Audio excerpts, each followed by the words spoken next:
In a way, studying thermal physics feels like starting all over again. We have spent a long time talking about mechanical physics and particle physics. We have talked about fields and light and all things in between, and now we talk about thermal energy. We need to define a few new terms. What is heat? Heat is the energy associated with thermal physics.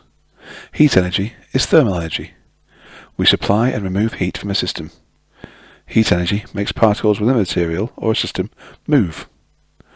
The more heat energy per particle, the more that particle moves. The less heat energy per particle, the less that particle moves. Heat energy can be concentrated into a few particles, or it can be spread out over many particles. If the heat energy within a system doesn't change, then the system is called adiabatic. Heat energy is still energy, and so it's measured in joules. What is temperature? Most of us easily confuse heat and temperature in the same way we confuse speed and velocity. Heat and temperature can be interchangeable in everyday life, but if you treat these terms in that way in precise physics discussion, you end up talking rubbish. Heat and temperature are like voltage and electrical energy.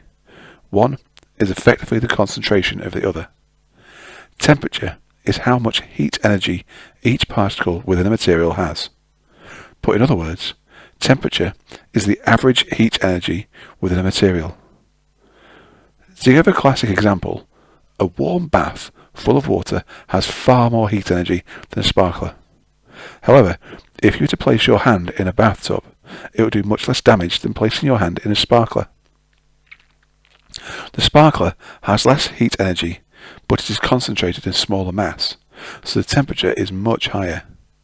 The hot water in a bathtub has more heat energy, but is spread out amongst more mass, so it has a lower temperature. That will do for now.